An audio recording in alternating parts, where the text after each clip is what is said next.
الحمد للہ وحدہ والصلاة والسلام علی من لا نبی بعدہ اما بعد باب ما جاء فی شیب رسول اللہ صلی اللہ علیہ وسلم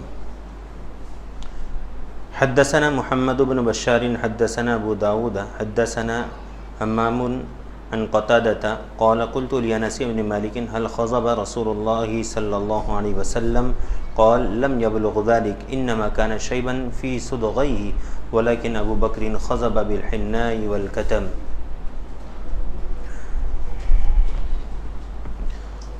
ہر چیز کا ایک عروج ہوتا ہے اور ایک زوال ہوتا ہے۔ عروج سب لوگوں کی نگاہوں میں ہوتا ہے اور زوال اگرچہ نگاہوں میں ہوتا ہے لیکن اس کی طرف بہت توجہ نہیں ہوتی۔ مثلا ایک شخص ہے، کاروباری اعتبار سے بہت پریشان ہے، مالی اعتبار سے بہت خسارے میں چل رہا ہے۔ اگر وہ چند ایام میں بہت اچھے حالات میں نظر آئے تو لوگوں کی نگاہوں میں چڑھتا ہے اور لوگ اس سے متعلق چیمی گوئیاں کرنے لگتے ہیں۔ کہتے ہیں نا بہت کٹ میں گھوم رہا ہے نا، یہ کئی کام تو نہیں بتایا اس نے، ایسا کہتے ہیں۔ تو یہ عروج ہوتا ہے۔ انسانی باڈی کا بھی اللہ نے ایک عروج رکھا ہے۔ ایک طفولیت کا زمانہ ہوتا ہے،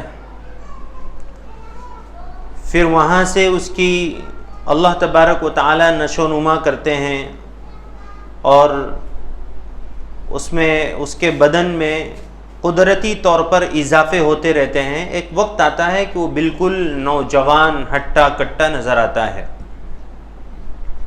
یہ اس کا عروج ہوتا ہے۔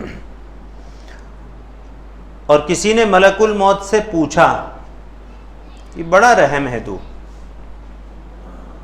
موقع ہی نہیں دیتا ہے بیچارے کو۔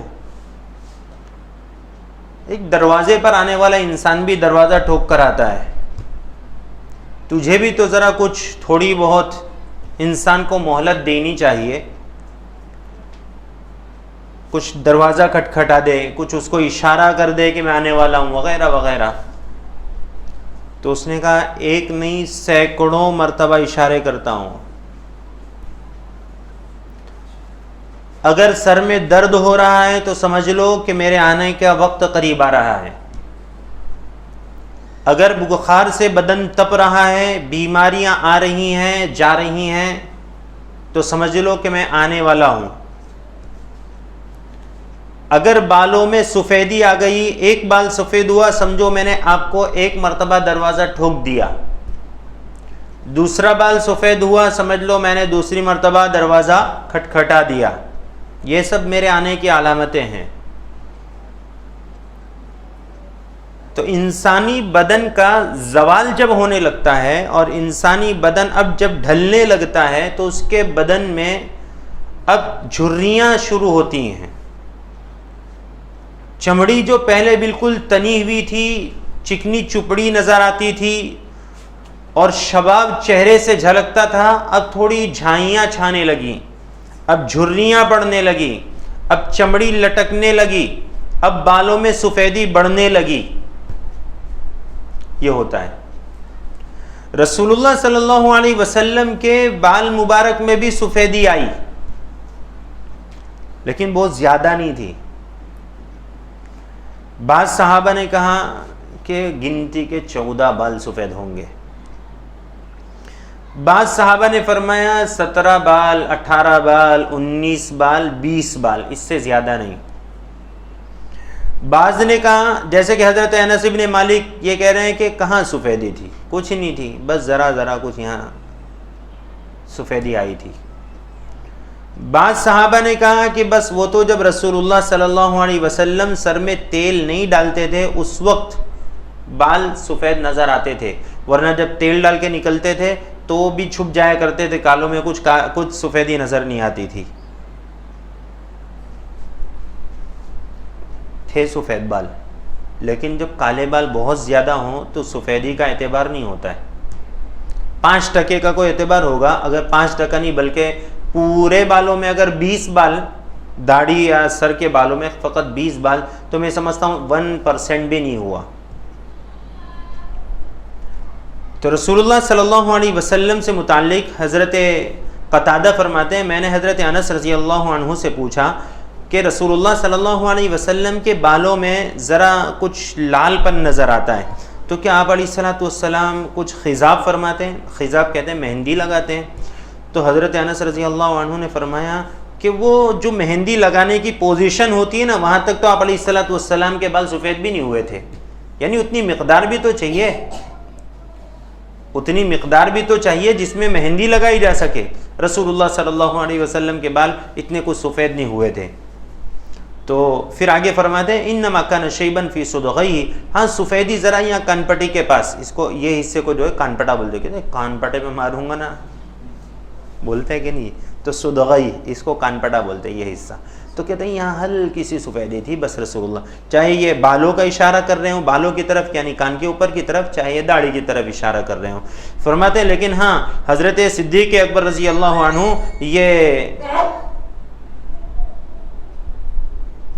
حضرت صدیق اکبر رضی اللہ عنہ یہ مہندی سے خضاب فرمایا کرتے تھے. اور قطم ایک گھاس ہے, اس گھاس سے بھی جو ہے تو اس کا پاؤڈر بنا کر اس کو بھی استعمال کیا جاتا تھا اور اس سے بھی خضاب کیا جاتا تھا. یعنی یہ کالے بال کرتے ہیں یہ گھاس, اور حنا یہ لال بال. تو کالے بالوں کی تو ممانعت ہے. اب رہی بات کہ صدیق اکبر رضی اللہ عنہ کے بارے میں کہہ رہے ہیں کہ اس سے کرتے تھے, تو حضرت صدیق اکبر رضی اللہ عنہ نے ایسے مواقع پر کیا ہوگا جہاں پر اجازت ہو, جیسے جہاد کے موقع پر, کہ اس موقع پر اگر داڑھی میں بال سفید ہیں, سر میں بال سفید ہیں, تو کالے کرنے کی اجازت ہے. کہ جب وہاں میدان کارزار میں نکلیں تو ذرا لکھنا چاہیے کہ مجاہدین آئے, نوجوان آئے. اب سب سفید بال والے پہنچ جاتے کہ سب بڈھے ٹڈے آئے لے, کچھ نہیں, وہ اندھا نہیں آئے گا, چلو بات سمجھ رہے ہیں. تو اس طرح ایسے مواقع پر آپ نے استعمال کیا ہوگا. دوسری بات کہ غلبے کا اگر سمجھو کہ 2 طرح کے پاؤڈر ہیں, لال مہندی جو نیچرل آتی وہ مہندی ہے, اور بلیک مہندی کا بھی پاؤڈر ہے, تو اس میں جس کا غلبہ ہوگا اس کا اعتبار ہوگا اور اس کی اجازت ہوگی. یعنی اگر تھوڑا بہت پاؤڈر, براؤن مہندی کا استعمال کر لیا, بلیک مہندی کا استعمال کر لیا, ویسے بلیک کا تو استعمال کرنا ہی نہیں چاہیے, حدیث میں اس میں صراحتاً اس کو جو تو منع فرمایا. لیکن اگر جیسے براؤن مہندی ہے تو لال سے قریب ہے, اب براؤن کا اگر استعمال کر لیتا ہے تو پھر ایسی صورت میں اجازت ہوگی. حدثنا اسحاق بن منصور ويحيى بن موسى قال حدثنا عبد الرزاق عن معمر عن ثابت عن انس قال ما عددت في راس رسول الله صلى الله عليه وسلم ولحيته الا 14 شعرة بيضاء. یہاں پر صاف طور پر حضرت انس رضی اللہ عنہ فرما رہے ہیں کہ میں نے رسول اللہ صلی اللہ علیہ وسلم کے بالوں میں, سر کے اور داڑھی کے بالوں میں 14 بالوں سے زیادہ سفید بال نہیں دے گا. لیکن یہ اختلاف ہے, آگے دوسرے صحابہ سے 17, 18 اور 20 کی بھی روایت ہیں, تو کوئی اس میں بہت زیادہ اختلاف نہیں ہے. 2-5 بال ادھر ادھر, بالوں میں لاکھوں بال ہیں, سر اور داڑھی کے بال, تو ہزاروں کی تعداد میں جب ہوتا ہے تو 2-5 کی کوئی اہمیت اس کے اندر نہیں ہوتی ہے.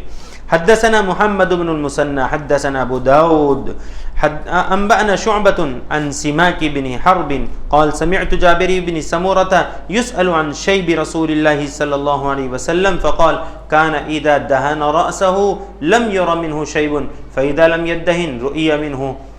حضرت جابر رضی اللہ عنہ کی روایت ہے, کہتے ہیں کہ سمعت, میں نے سنا جابر ابن سمورہ سے کہ ان سے سوال کیا گیا رسول اللہ صلی اللہ علیہ وسلم کے سفید بالوں کے بارے میں, تو انہوں نے کہا کہ جب آپ علیہ الصلوۃ والسلام سر میں تیل لگاتے تھے تو لم یری منہ شیء, لم یری منہ شیب, کچھ بھی سفید بال نظر نہیں آتے تھے, کچھ پتہ نہیں چلتا تھا.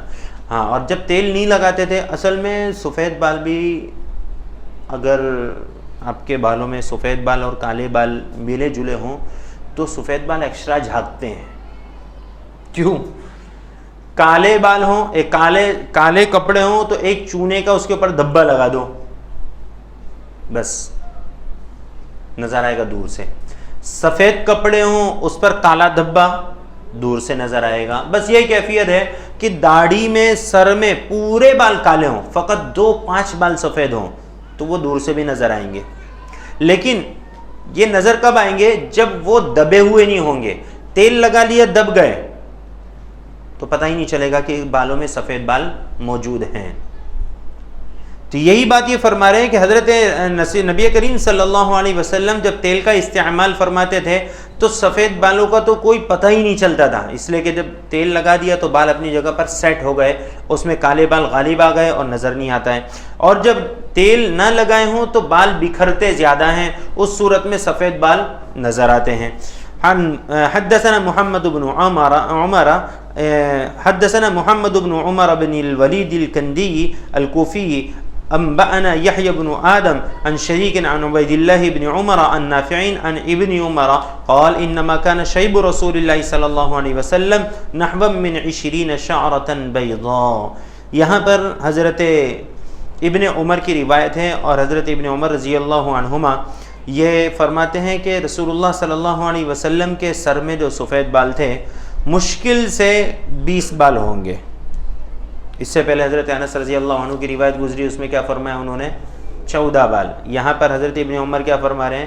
20 بال. تو میں نے کہا 2-5 کی کوئی اہمیت, بہت سارے عدد ہو تو اس میں 2-5 کی اہمیت نہیں ہوتی ہے. حدثنا ابو قریب محمد بن العلاء حدثنا معاویہ بن ہشام عن شیبان عن ابی اسحاق عن عکرمۃ عن ابن عباس قال ابو بکر یا رسول اللہ قد شبت قال شیبتنی ہود والواقعۃ والمرسلات وعما يتساءلون واذا الشمس كورت. حضرت نبی کریم صلی اللہ علیہ وسلم سے ایک مرتبہ حضرت ابو بکر رضی اللہ عنہ نے عرض کیا کہ اللہ کے رسول صلی اللہ علیہ وسلم آپ سفید ہو رہے ہیں, یعنی آپ کے بال سفید ہو رہے ہیں. بیان کر رہے ہیں کون؟ حضرت ابن عباس, عبداللہ ابن عباس, کہ حضرت ابو بکر نے یہ بات رسول اللہ صلی اللہ علیہ وسلم سے ذکر کی تو رسول اللہ صلی اللہ علیہ وسلم نے فرمایا کہ مجھے سورہ ہود, سورہ واقعہ, سورہ مرسلات, عما یتساءلون, اذا الشمس کورت, ان صورتوں نے مجھے بوڑھا کر دیا. کیا مطلب ان صورتوں نے بوڑھا کر دیا؟ اصل میں ان صورتوں کے اندر زیادہ تر قیامت سے متعلق مضامین ہیں, اور قیامت سے متعلق جو مضامین ہیں وہ اتنے ہولناک ہیں جس کی ہمیں کوئی اتنی پرواہ نہیں ہے, لیکن رسول اللہ صلی اللہ علیہ وسلم نے تو چونکہ معراج کے موقع پر تمام چیزوں کی زیارت کری, اور اس کے علاوہ بھی عالم یعنی خواب کہہ لیجئے, اس میں بھی اللہ تبارک و تعالیٰ نے ان کو اس کا دیدار کرایا, جنت کا, جہنم کا. تو جس چیز کی ہولناکی آنکھوں سے دیکھی ہو اور اللہ تبارک و تعالیٰ نے بار بار جس کو دکھلا دیا ہو تو ان کو اور زیادہ اس فیلنگس اس کی بڑھ جاتی ہے. تو رسول اللہ صلی اللہ علیہ وسلم نے بھی جب ان صورتوں کا ذکر کیا تو فرما رہے, جب حضرت ابوبکر نے ذکر کیا کہ آپ بوڑھے ہو رہے ہیں, بال سفید ہو رہے ہیں, تو کہا مجھے ان صورتوں نے بوڑھا کر دیا, مطلب ان کے مضامین نے مجھے فکر میں ڈال دیا, جس کی وجہ سے انسان جب متفکر بہت ہوتا ہے نا, بہت فکریں جس پر حاوی ہو جاتی ہیں تو اس کے بال جلدی سفید ہوتے ہیں. اصل میں بڑھاپا اس کو جلدی طاری ہو جاتا ہے, اور جب بڑھا ایک تو بال سفید ہوتے ہیں, کسی کو نزلہ مستقل رہتا ہو تو وہ جلدی بوڑھا ہوتا ہے, مطلب بال جلدی سفید ہوتے ہیں. اور دوسرا جس کے اوپر فکریں بہت لاحق ہو جائیں, بہت حاوی ہو جائیں, وہ بندے کے بال بھی جلدی سفید ہونے لگتے ہیں اور بڑھاپا اس کے اوپر جلدی طاری ہونے لگتا ہے. تو یہ جو سورہ ہود ہے, سورہ واقعہ, اذا وقعت الواقعہ لیس لوقعتها کاذبہ, کہ وہ واقع ہونے والی چیز اور جس کے واقع ہونے میں کسی بھی طرح کی کوئی تردد اور کوئی شک و شبہ کی گنجائش نہیں ہے. لیس لوقعتها کاذبہ خافضۃ رافعہ, ہر چیز کو الٹ پلٹ کر رکھ دے گی. اذا رجت الارض رجا, جب جھنجھوڑ دیا جائے گا زمین کو. وَإِذَا بُسَّتِ الْجِبَالُ بَسًّا, اور پہاڑوں کو ریزہ ریزہ کر دیا جائے گا. وَالْمُرْسَلَاتِ عُرْفًا فَالْعَاصِفَاتِ عَصْفًا وَالنَّاشِرَاتِ نَشْرًا, یہ بھی سب قیامت کے مضامین ہیں. تیز تند ہوائیں ہوں گی, پہاڑوں کو اڑا دیا جائے گا, اور زمین کو جو ہے تانبے کا بنا دیا جائے گا. یہ سب جو کیفیات ہیں, عَمَّا يَتَسَاءَلُونَ, کس چیز کے بارے میں سوال کر رہے ہیں؟ عَنِ النَّبَإِ الْعَظِيمِ, کیا اس بڑی خبر کے بارے میں پوچھ رہے ہیں جس کو قیامت کہا جاتا ہے. تو یہ جو قیامت, ارے ہولناکی کیسی ہوگی, ایسا ہولناک منظر ہوگا کہ ماں اپنے حمل کو ڈال دے گی اور کوئی فکر نہیں ہوگی اس کو. ادھورا بچہ ہوگا وہ بھی جن دے گی، اور جو مکمل ہو چکا ہوگا وہ بھی جن دے گی، اور اس کی طرف اس کا کوئی دھیان نہیں ہوگا، کوئی توجہ نہیں ہوگی. اتنا خطرناک، جبکہ ماں کچھ بھی ہو جائے بچے سے کبھی بیگانی نہیں ہوتی ہے. اس سے زیادہ خطرناک منظر کیا ہوگا؟ اور کیا منظر بیان کیا اللہ تبارک و تعالیٰ نے؟ یوم یفر المرء من اخیہ، مرء من اخیہ، انسان اپنے بھائی سے بھاگے گا. کس سے بھاگے گا؟ بھائی سے بھاگے گا. آج بھائی کے لیے جھوٹ بول دیتا ہے، بھائی کے لیے وہ جا کے کچہری کے اندر جھوٹی گواہیاں دیتا ہے، جھوٹا مقدمہ لڑتا ہے. فرما رہے یوم یفر المرء من اخیہ وامہ وابیہ وصاحبتہ وبنیہ، بیٹے سے بھاگے گا، باپ سے بھاگے گا، ماں سے بھاگے گا، بیوی شوہر سے بھاگے گی، سب ایک دوسرے سے بھاگیں گے. اور میں نے کہا نا اس سے پہلے بھی کہ کہاں قیامت کا انتظار کر رہے ہو؟ اللہ تبارک و تعالیٰ نے یہاں قیامت لا کر بتلا دیا ہے. سگے باپ کا جنازہ رکھا ہوا ہے اور سگا بیٹا ہاتھ لگانے کے لیے تیار نہیں. اور دینداروں کی بات کر رہا ہوں، بے دینوں کی تو پھر بات ہی نہیں کی جا سکتی ہے. کسی کا نام لوں اور اس کی برائی آپ کے دل میں آئے، صرف اشارے میں آپ سمجھیے. آپ کو بھی پتہ ہے، آپ بھی دیکھ رہے ہیں روزمرہ کے حالات، ایسے ایسے واقعات سننے کو مل رہے ہیں کہ کبھی انسان سوچ نہیں سکتا تھا کہ یہ واقعات سننے میں آئیں گے. آج بھاگ رہا ہے انسان. ہمارے رشتہ داروں میں ایک عورت کا انتقال ہوا، اور اچھی بھلی عورت تھی، اس کو کوئی کورونا نہیں تھا، لیکن اس کو صرف ہاسپٹل سے جب وہ انتقال ہو گیا تو ڈسچارج کرتے ہوئے کسی نے کہہ دیا کہ شاید کورونا تھا بس. اور چونکہ وہ لاک ڈاؤن کے مسائل جب چل رہے تھے، لاک ڈاؤن لگا ہی تھا، اسی پیریڈ میں ان کا انتقال ہوا. میری دور کی مامی ہوتی تھی وہ، تو ان کے سگی لڑکیاں، سگے لڑکے، سگے بہویں، کوئی بھی قریب آنے کے لیے تیار نہیں، سب دور سے ان کا دیدار کر رہے ہیں.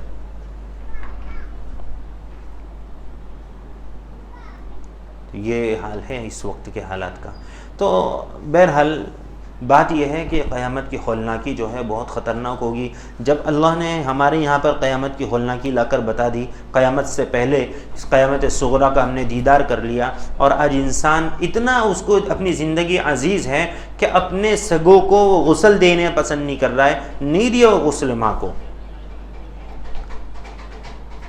پھر میری والدہ کے پاس آئے، میری والدہ جا کر غسل دے کر آئیں، اور الحمدللہ اللہ ان کو ہمت دے وے، طاقت دے وے میری والدہ کو، اللہ ان کو اجر عظیم دے وے کہ اس پیریڈ میں انہوں نے کئی ایسی عورتوں کو نہلایا جن کو کوئی نہلانے کے لیے تیار نہیں تھا. اب یہ جو منظر ہیں تو ظاہر سی بات ہے کہ یہ اتنے خطرناک منظر، یہ تو ابھی دنیا کے اندر ہے، اور ابھی تو امید ہے کہ دنیا قائم ہے، لیکن جب وہ پورے طور پر قیامت کی نشانیاں ظاہر ہو جائیں گی، اور پھر اس وقت میں انسان ایک دوسرے کو پہچاننے سے انکار کرے گا، اس وقت کے حالات کیسے ہوں گے. تو اللہ کے رسول صلی اللہ علیہ وسلم جن صورتوں کو بیان فرما رہے ہیں، ان صورتوں میں قیامت سے متعلق ہولناک منظر، عذاب کے ہولناک مناظر جو ہے بیان کیے گئے ہیں. اس لیے آپ نے فرمایا کہ مجھے ان صورتوں نے بوڑھا کر دیا ہے. اللہ رب العزت ہمیں اسی طرح جڑ کر جم کر بیٹھنے کی توفیق عطا فرمائے. واخر دعوانا